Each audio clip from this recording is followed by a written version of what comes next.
when crisis hits, we call it a dark night of the soul. For me, when my crisis hit, and you know what, the thing here is, I know I was in really, really bad shape, and the crisis was really, really bad. But as I stand in front of you, I just know that there was a crisis. Exactly what it was, I cannot even remember.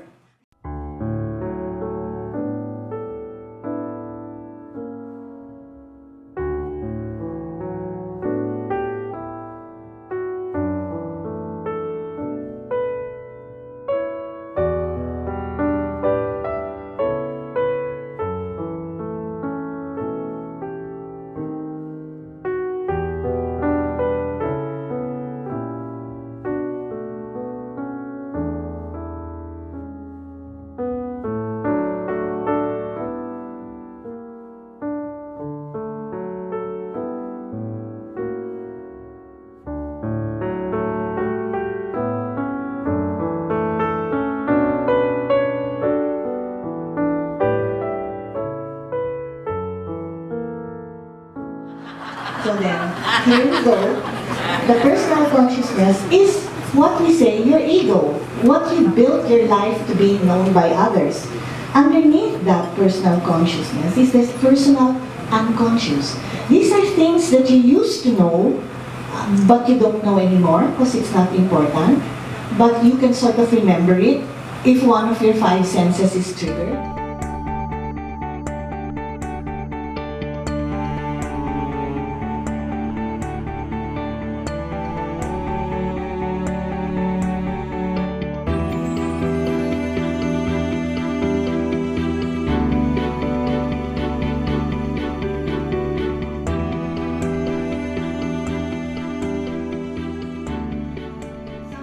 I think what I want to do is to give you something to think about and to ponder.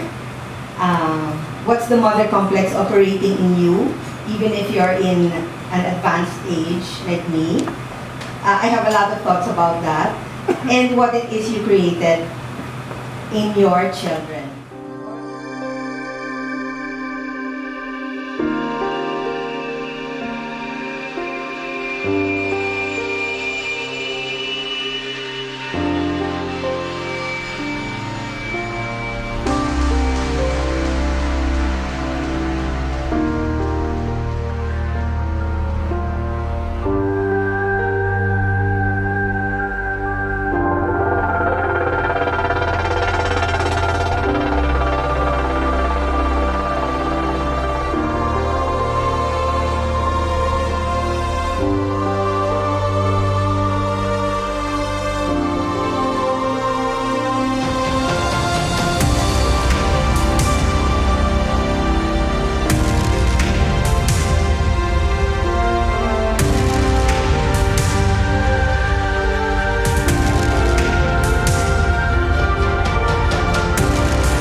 Is a continuous transition. Next slide, please. And unfortunately, it always involves death and a rebirth. The rebirth is fine, well, sometimes. But it's the getting to rebirth that's the problem. Nobody wants to face death. Nobody.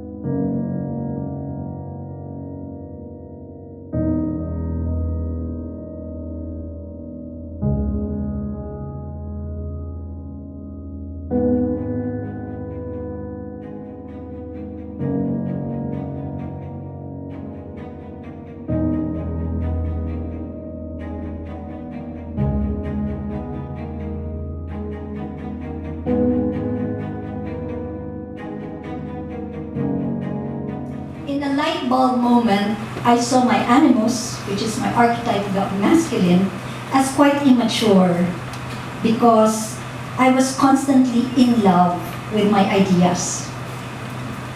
And that's where I was at a particular time. I knew then that I had to mature my animals.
chose this blessing to open my presentation because I thought it was quite relevant to my topic.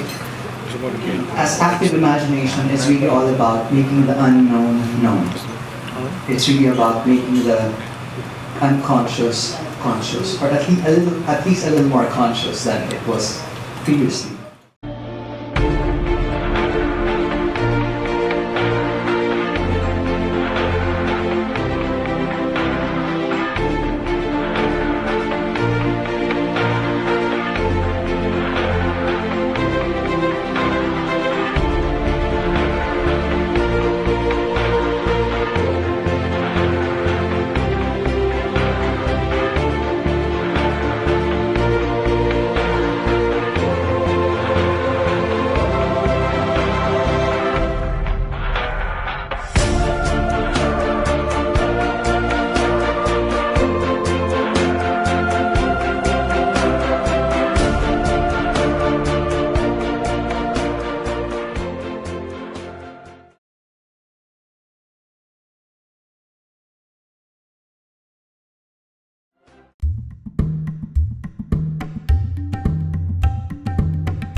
CCP Encyclopedia of the Arts, where they identified 51 ethno-linguistic groups spread out in Luzon, Visayas, and Mindanao. And I will present to you the warrior culture in the Philippines.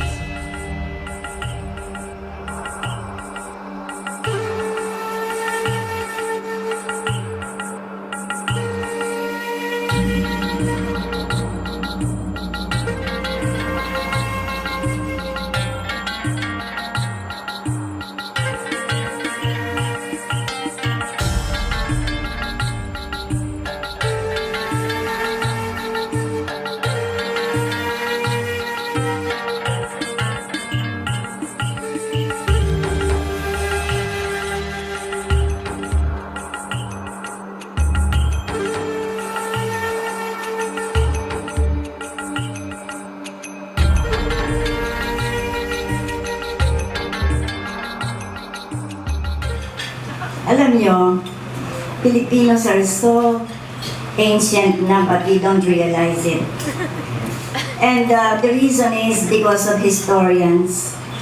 Ang historians natin, we always write dependent only on documents, dependent only on what the foreigners told or wrote about us instead of looking at ourselves from other sources. And that's what C.U. Salazar in 1987 did when he wanted to find out about the babaylan. Alam nyo, he was the first to call our attention. We were having a feminist conference and he was the only male speaker, and believe it or not, he said, all of you are in the wrong perspective.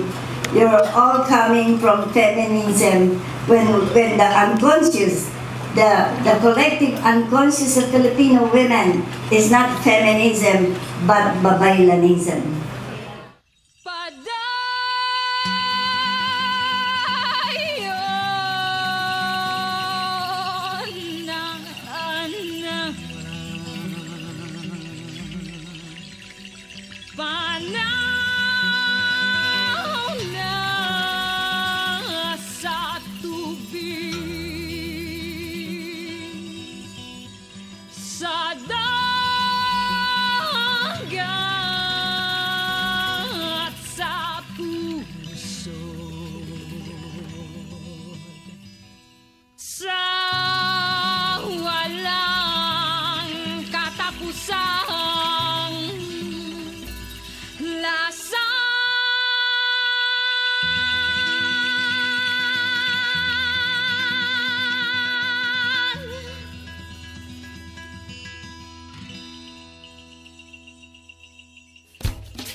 Years ago, together with Dr. Villasor and her students at the Asian Social Institute, we had this colloquium of sorts in trying to understand the iconography of the image. I bought an image with me at the time.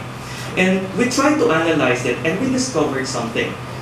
There are so many archetypal symbols which are present in the image alone. If Carl Jung is present and he visited the Philippines, probably he would declare that the Black Nazarene of Quiapo is an Jungian symbol, an archetype symbol par excellence.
Indeed, in each of us there is that wandering spirit. It's that spirit to navigate and explore. And I keep on saying to everybody that as long as we keep on dreaming, as long as we keep on exploring, as long as we keep on daring the unknown, we'll always be a people in good standing.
think, are the gifts in the Filipino psyche.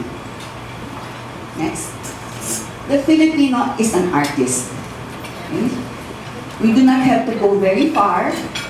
You can see it in the here and now. Our art is blooming like anything. There are galleries all over. There are our furniture shows, our jewelry. In the here and now, it's being praised. And we are known as the design center for this part of the world.